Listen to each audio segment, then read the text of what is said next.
the church that blesses the Lord like angels. Bless the Lord, ye His angels. The angels, mga angels po, alam natin na there is a human race and there is an angelic race and there is an animal, hindi naman race yan, animal kingdom.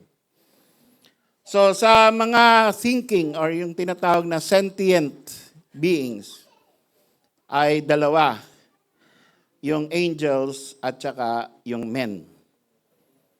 Doon sa mga angels, ito po ang na-deal by revelation, na-deal kay David sa Psalm 103, sabi niya, bless the Lord. So the angels are able to bless the Lord. Ano ba ibig sabihin ng blessing the Lord? Ibig sabihin, sila ay pumupuri sa Panginoon. Ang kanilang mga gawain ay puro nagbibigay ng patungkol sa Diyos. The angels are commanded to bless the Lord. Yan ang inaasahan ng Diyos sa kanila. At dahil yan ay ginagawa nila, the angels delight in blessing the Lord. Ang ating mga pagkakaalam sa mga anghel, natutuwa sila na magsabing praise the Lord. Bless the Lord. At kagaya ni David, sabi niya rin, bless the Lord, O my soul, and all that is within me. All their activities are geared toward blessing the Lord. And they are doing that today. And they will do that continuously for all eternity. And they will not get tired of blessing the Lord. Yan po ang pagkakaintindi natin sa mga kilos ng mga anghel. At habang ginagawa nila yan, the Lord is delighted. Ang Panginoon nila, na kanilang binibless, ay natutuwa sa kanilang ginagawa. The Lord is pleased when all the universe bless Him. He created all things for Himself. Kaya niya ginawa ang lahat ng bagay para sa sarili niya. Hindi dahil nalulungkot siya, kundi dahil gusto niya ang kanyang gusto. At ang kanyang gusto ay mabuti. At ang kanyang gusto, ang kanyang kalooban ay ang mapuri sa kanyang mga nilalang. And therefore, because of all these things, if our church would bless the Lord like His angels bless the Lord, we will be an ideal church in the eyes of the Lord. Dahil yan ang ginagawa ng mga anghel at natutuwa ang Panginoon pag ginagawa nila yan, kung gagawain din natin yan, matutuwa din ang Panginoon sa atin. Paano ba nila ginagawa yan? Number 1, doon sa talata na ating nabasa, bless the Lord ye, His angels that excel in strength, that do His commandments, hearkening unto the voice of His word. Hearkening. Ang ibig sabihin, nakikinig. Nakikinig ba kayo? Nakikinig ba tayo sa lahat ng mensahe ng Panginoon sa atin? Dapat lang. Dahil sa pamamagitan ng pakikinig, we are able to bless the Lord. Isipin mo na lang ang isang tatay at nanay na nagbibigay instruction sa kanyang mga anak pero hindi siya pinapakinggan. Diba? Daldal ka ng daldal, alam mo na para sa kanilang kabutihan, ang yung sinasabi, paglingon mo ganyan, nandun lang sa cellphone. Sige lang, daldal ka dyan. Meron pa nga mga mostra ngayon na ganyan. Sana walang ganong mga anak sa atin. Meron ba? Sana wala. Yung pasok dito, lagpas dyan. Sana walang ganon. Sa mundo lang merong ganyan, sa mga hindi ligtas. Nabe-bless ang mga magulang kapag siya ay nagsasalita sa kanyang mga anak, pinapakinggan siya. Nakatingin at talagang seryoso at natututo. At ginagawa. That is how you bless your father. Hindi nakukuha yan sa mano-mano lang. Kahit ilang beses kang magmano, di mo na pinapakinggan yung magulang mo. Wala yan. Forma lang yan. No? Okay, so the Lord is blessed by the angels by hearkening unto the voice of His words. When angels move, kapag kumikilos ang mga anghel, they do not do it. They do not move on independent whims. Iniisip natin, minsan may mga napapanood tayong pelikula na dumidiskarte ng sarili niyang diskarte mga anghel. Hindi totoo yun. Nung dumiskarte si Satanas sa sarili niyang diskarte na walang instruction sa Panginoon, ano nangyari? He fell. And he was called the enemy. So, maaring tayo sa church, as a church, meron tayong individuality. May diskarte tayo. No? You can do it sa atin, dumiskarte, pero kapag you are independent of the will of God, then that is rebellion. And angels bless the Lord by hearkening unto the voice of His word. Their ears are turned to the moment that the king speaks. Punta ka doon, gawin mo yan, harangin mo yan. Bigyan mo ito ng instruction. They can only move when God speaks. And that is when, although marami silang pwedeng gawin, pero ang kanilang mga kilos ay hearkening unto the voice of His word. As church members, mga kapatid, we collectively should have ears sensitive not to the pastor, but to God. Kailangan sensitive tayo. Na hindi lamang tayo kumikilos dahil dinidikta ng isang diktador. Kundi kumikilos tayo dahil alam natin na yan ang kaluguran ng Panginoon. Sensitive tayo, discerning tayo sa mga salita ng Panginoon. So how do you do that? By always reading His Word. Paano mo madidistinguish yung word of the pastor, word of men, instruction of books, science and everything? Paano mo malalaman? Hindi yan sinabi ng Panginoon, ba't pinapagawa sa akin? Pagka familiar ka sa salita ng Diyos, malalaman mo kung ano yung galing sa Diyos, galing sa Panginoon, at galing sa tao lang. Ngayon, tuwing nagtutugma yan, at dapat naman kasi, sa isang church, nagtutugma lagi.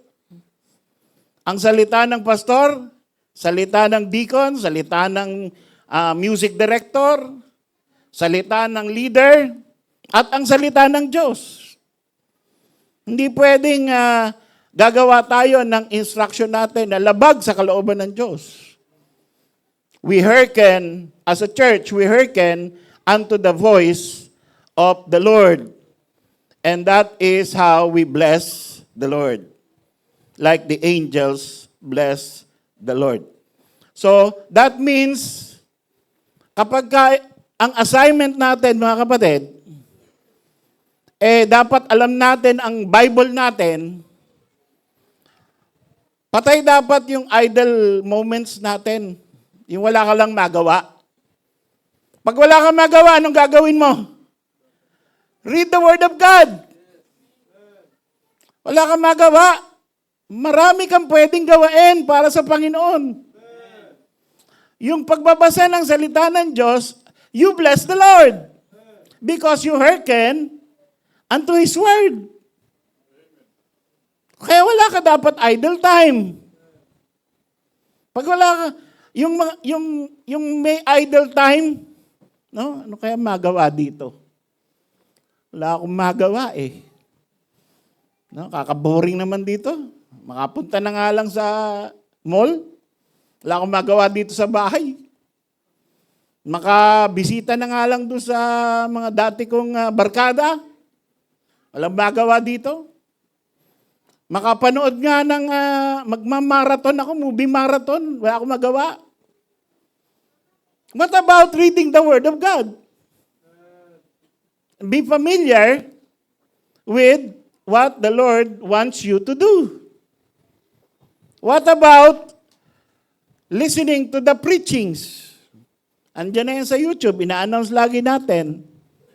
Itong mga preaching, yung preaching kaninang maga, at saka itong preaching ngayon, will soon be available in YouTube and you can review. What about that? So those things will kill idleness and be an irresponsibility in your time. Yung ating time management. No? We will stop waiting on our comforts and start listening intently to the word of command to labor for the kingdom. This anniversary activity para sa mga members to ng church. Anniversary natin ngayon. This sacrificial offering. Were you eager to prepare? Kayo ba? Tayo ba? Ikaw ba, kapatid, na member ng church? Ay pinag-pray mo itong event na ito? Gusto mo bang tumulong? Alam ko merong gustong tumulong pero wala siyang kakayanan na pumunta dito. Wala siya sa sasakyan. Okay. Pero at least meron siya desire. Meron ka bang desire or wala lang? No? It's just another day. Ni hindi mo naisip na ipag-pray, hindi ka naatubili, hindi mo inisip na ano kaya mangyayari, madami kaya. Praise God, marami tayo ngayon. Salamat sa mga kapatiran na sumuporta. Oh? Purihin ang Diyos sa inyo. Ito ay bunga ng mga panalangin ng mga inassigned natin. Pero doon sa mga hindi na-assigned, at least you could have prayed for us. And you could have offered help. And you could have prepared a sacrificial giving. Lahat ba tayo ay handa? Mamaya para magbigay or wala lang? Kung ano lang yung madukot natin. Remember, we do it once a year. And it's not the amount. It's the heart. It's the preparation. It's the concern. Not the amount. You may be able to give maliit, 1,000. That's very small sa iba na 10, 20, 30. Pero you give your heart. You give what is in your heart. So you prepare.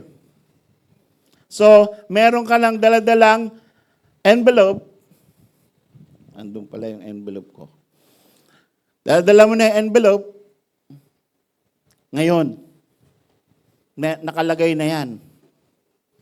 So, that is hearkening unto the voice of His Word. Gusto ba ng Panginoon kaya na yung mga members ng church ay nagbibigay sacrificially? Malamang. Yes. So, ginagawa natin. At papaano, nakita natin, no, mga kapatid? Nakita natin ang ginawa ng Panginoon through that video. 1 taon lang, nakita natin. We're able to pay the electricity, the water, the internet. We're able to buy these gadgets. We're able to feed people, to support churches. We're able to for our building, for our transportation, and we will keep on doing that. Marami pang pwedeng gawin ng Panginoon through us if we will just abide by our covenant. Marami. We don't need to remain small. Maybe we will not be, sabi nila, ang CCF daw, 234,000. Maybe international, figures. Sa akin sabi ko, pag 100 ang church, masyado ng marami. Kasi isipin mo, isang pastor, you will care for 100 people. Lahat yan, kukumustahin mo, lahat yan ipagpe-pray mo. Hindi naman porket member, madami akong member. Pinagpe-pray mo ba? Inaalam mo ba ano nangyayari? Pag may mga problema, tatawag yan. Sasabihin mo, sorry hanggang 3 lang ang tawag pwede ngayon cut off na So, bukas na. Kagaya nung pumunta kami doon sa South Imus Specialist Hospital. Punta kami, 1:00 yung appointment. 12:00 pa lang, pumunta na kami. Sabi nung accountant, nung somebody there, cut off na po si doktor. Ibig sabihin, puno na yung pasyente niya for that day. So sa atin mga kapatid, wala dapat ganun. Sino man ang gustong makinig sa salita ng Diyos, dapat, kung hindi kaya ng pastor, meron pang isa, may mag-a-assist sa pastor para bigyan siya ng salita ng Diyos. This is supposed to be in our hearts. At kung wala, kung ikaw ay umattend lang, at pagkatapos ay gusto mo lang umattend at maka-witness at makasali, pero wala kang naging burden during this busy. Hanggang mamaya busy tayo pag-uwian na. Hindi pa natatapos ito, pagtapos na nito, pag sarado na nitong mga aircon na to, hindi pa tapos. Anong susunod? Magkakarga, i-deliver, iaakyat. Si Michael ba mag-isa gagawa nun? Pag walang tumulong, ganun nga mangyayari, kaming dalawa.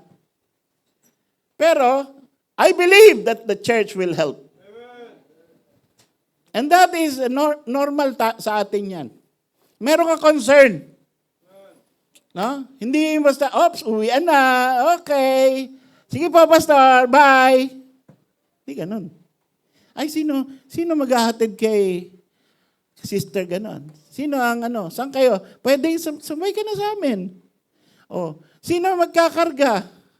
Sino ang maglilikom, ang daming basura? Diba? So you are not indifferent and you are not idle because you care. So after this anniversary, maybe let us have a daily task that will bless the Lord in your prayers, in your to-do list. Today, I will bless the Lord by doing 1, 2, 3. Pwede nating i-commit ang sarili natin. Ano ang gagawin ko? Pagising mo sa umaga, di ba? Gumagawa dapat tayo ng to-do list. Meron checklist. Anong gagawin mo ngayon? No? So, doon sa to-do list, ang number 1 dapat doon, ano ang gagawin ko para sa Panginoon? How will I bless the Lord? That is a good habit. Now, sabi pa, number 2, bless God, ye angels that excel in strength. Ang mga anghel po, na nagbe-bless sa Panginoon, day in and day out, forever and ever, since the beginning of time. Remember, ginagawa nila yan even before Adam was created and until now. They were blessing God. They were singing. The sons of God, the angels were singing when they saw God making the foundations of the world. So, sila ay mga blessed individuals, and they bless God who created them. And they are mighty. They excel in strength. Ito yung sabi dito sa Psalm 103. And angels of God, to give as an example, angels of God are able, one angel can kill 185,000 soldiers. Yan po ay nangyari sa 2 Kings 19:35. Inaatake ang Israel. One angel went to the camp of the enemy, and when the enemy, one of them woke up, ubos na yung mga anghel, ay yung mga sundalo. 185,000. Sipin mo yun. No? Nakikita siguro natin yung giyera sa Iran, Israel versus Iran, US versus Iran, papasabugin ng drone, papasabugin ng Hellfire missile, yung isang kampo, isang compound, makikita mo may tumatakbo pa eh. So, sasabihin, US killed 20, 40. Oh. Eh, yun, 100,000 yata namatay doon sa Hiroshima. So, nuclear bomb na yun. Pero ang anghel, 185,000. When the Lord Jesus Christ was raised again from the dead, one angel caused an earthquake. So, kaya ng isang anghel gumawa ng lindol. At kaya sabi ko nga huwag niyo sisisihin, huwag niyo sasabihin sa Panginoon, Panginoon, patigilin mo ang lindol.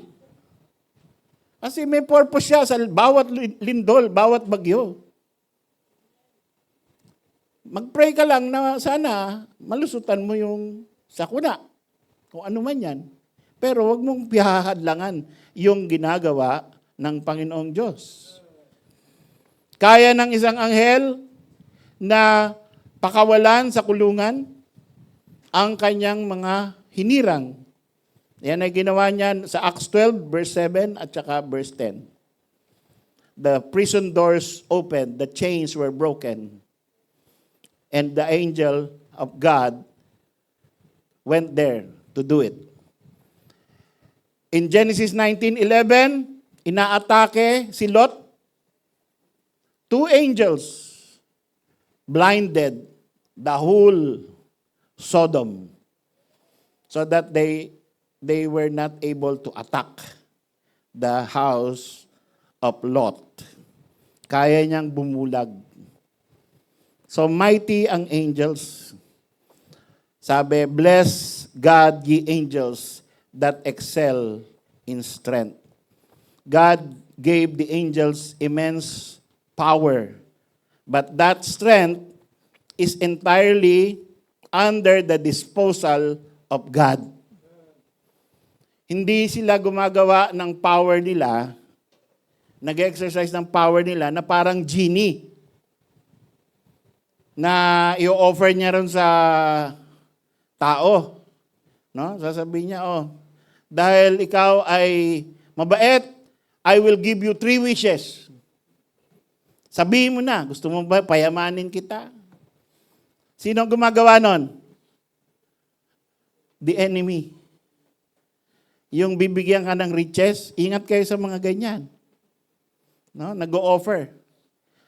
Siguro yung iba sa inyo nakatanggap ng chat or text or email. No?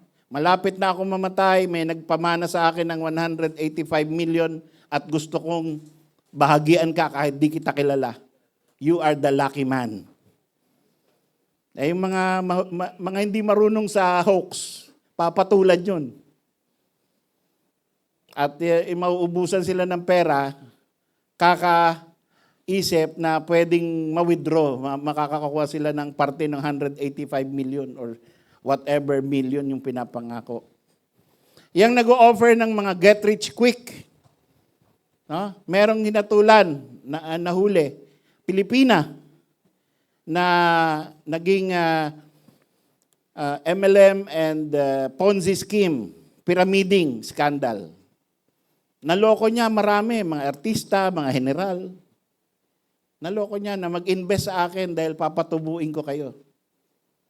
So, ang mga angels, although they are formidable in strength, kailangan gagamitin lang nila yung kanilang kapangyarihan ayon sa kalooban ng Diyos.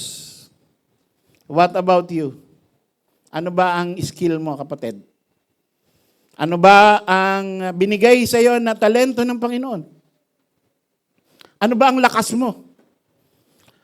Kung malakas ka, matalino ka, marami kang kayamanan or marami kang resources, para saan mo ginagamit yan? Ang mga anghel ginagamit para sa Panginoon, to bless the Lord. What about you? Puro lang ba yan para sa iyo?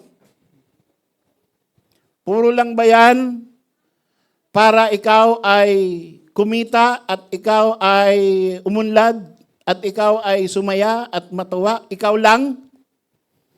At minsan itatago mo pa. Naalala niyo yung bata tayo?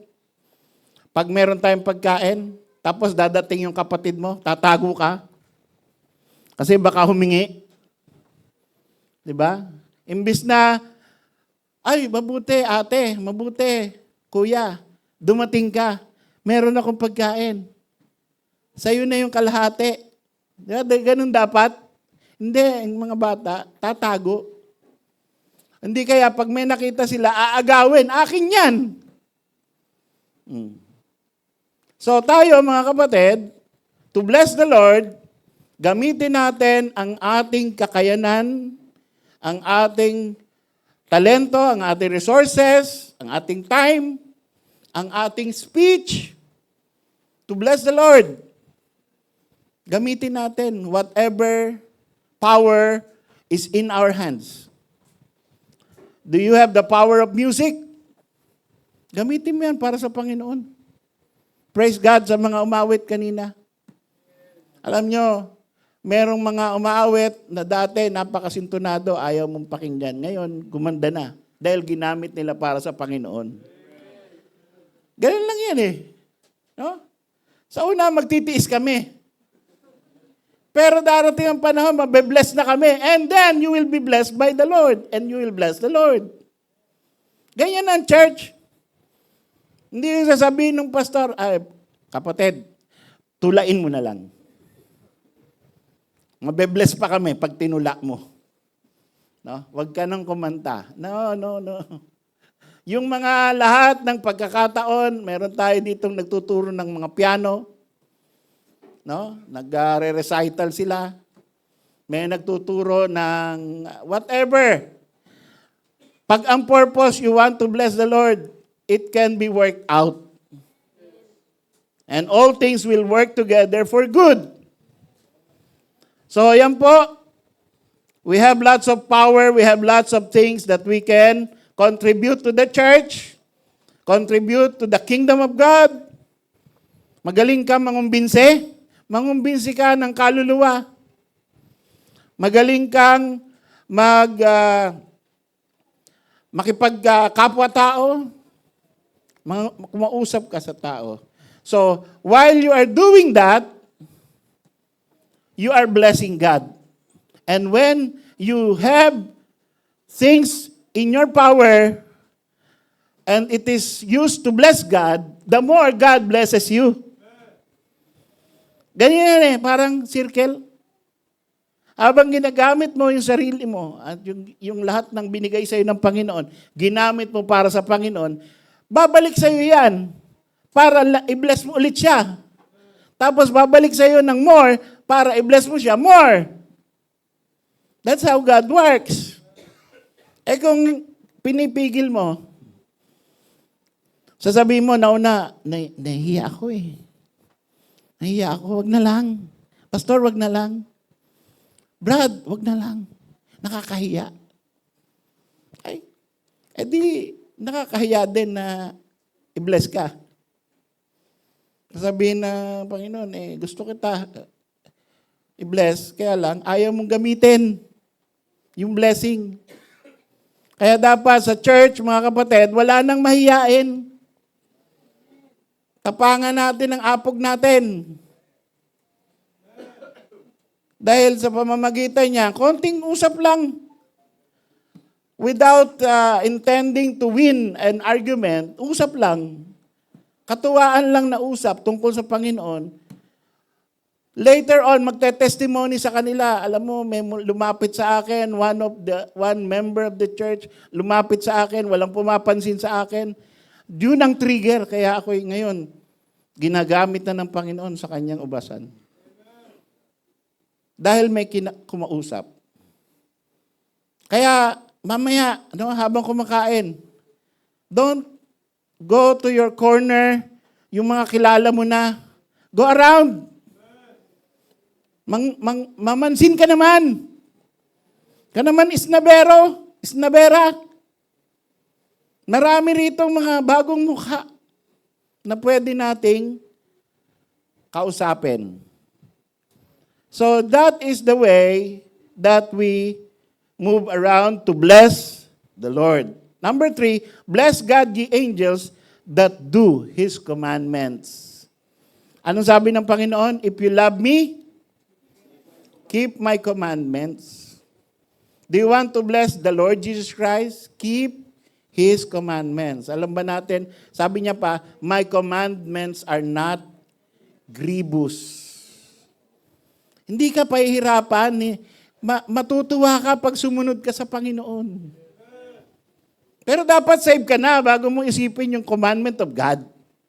Kasi walang nasa-save by obedience to the commandment of God. Ang paraan ng kaligtasan by grace, not by obeying the commandments. Baka meron sa inyong nag-iisip dito, susunod ako sa commandments. Ano sabi nung rich young ruler? What will I do? He obeyed the commandments from his youth up. And he was very wealthy. Sabi niya sa Panginoon, what will I do to inherit eternal life? Alam niya, although he is obedient to the commandments of God, completely, perfectly, meron pa siyang kulang to inherit the kingdom of God, to inherit eternal life. At kung ikaw ay sensitive, alam mo, hindi yan ang paraan. Yung pagiging masunurin sa Diyos, hindi nakakaligtas yan. Nakakaligtas ang pagtawag sa Panginoong Hesukristo. At paniniwala na siya ay namatay para sa iyong mga kasalanan. After that, pagka ang Panginoon nasa puso mo na, then obey the commandments. May karapatan ka ng masumunod, maging masunurin. At dapat maging masunurin ka na. That's the time.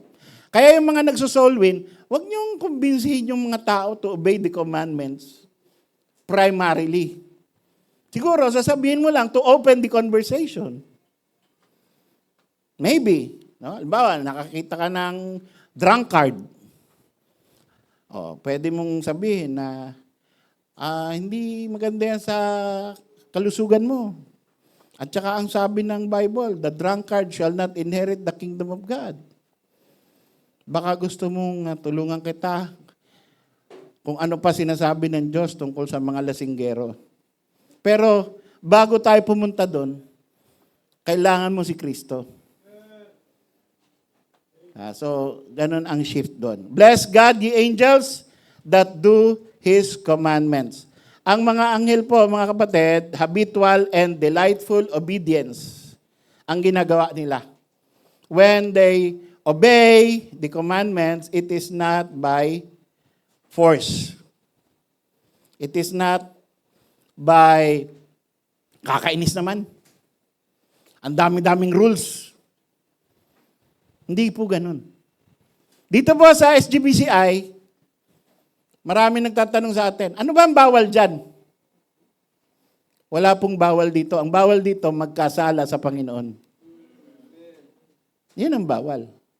Pero yung sasabihin mo, bawal dito yung yung maglasing. Hindi bawal maglasing. Kundi, masama ang maglasing, masama sa katawan mo. Kahit hindi ka baptist, masama naman maglasing eh. Oh. Masama ang manigarilyo, nakakasira. Diba? So ano pa? Maraming masama. Na kahit member, whether member ka ng church or hindi, masama talaga yun. So, hindi po yan subject. But we obey God because it is the right thing to do and it is the blessed thing to do and it is the delightful thing to do. Natutuwa tayo na sumunod sa Panginoon. Hindi tayo nagko-complain. Hindi natin ginagawa yon out of force or may punishment pag di mo ginawa. Sino rito ang umattend dito napilitan lang? Meron ba? Meron bang napilitan? Mas gusto nyo sana nasa sinihan kayo. No? Pero ni-request at saka ang kulit. Ang kulit kasi. No? Sinundo-sundo pa ako. Ayoko sana eh. Kaso andyan na eh. Tapos katok ng katok. O, dito ako ngayon. No choice. Meron bang ganon? Sana wala. Sana kaya kayo nandito because natutuwa nyo na makasama kami. At makasama ang Panginoon. Bawat meeting ng mga hinirang ng Diyos, kasama natin ang Panginoon. This is a divine meeting. It is not just a meeting of human beings. God is with us. And the angels are with us. With God. So, kaya po tayo sumusunod sa commandments ng Panginoong Hesus is because we want to bless Him, to bless the Lord. We are not just going through the motions. Alam niyo yung going through the motions? No, dinumero, ma-attend ka ng church dahil yun ang dapat mong tradisyon. Tradisyon ng pamilya mo. Kaya mo ginagawa. Hindi yun dahil voluntary at gusto mo.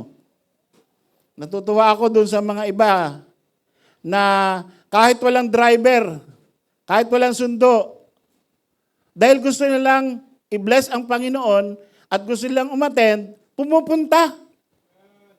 Meron ditong galing 3 oras, makarating lang dito. 3 oras! Pero yung iba, minuto lang. No? Wala sumundo eh. Sige. Dito na lang ako sa bahay. Mag-aano na lang ako, FB Live. May mga pumupunta ng 3 hours. Praise God for you. Bless the Lord. You bless the Lord by your obedience. Kaya sabi, bless the Lord, ye His angels. Yan po number 4. Angels bless the Lord. Sino bine-bless nila? The Lord. Not the chief angel. Yan ang ibig sabihin dito ng number 4. Hindi nila bine-bless yung kanilang hepe. No? Yung pinaka-powerful na angel. Uy, ang galing nung ano natin. Nung mas mataas sa akin na anghel. Galing. No? Galing niyang lumipad. Ang galing niyang pumatay. Ang galing niyang magpa-earthquake. Aralin ko ngayon.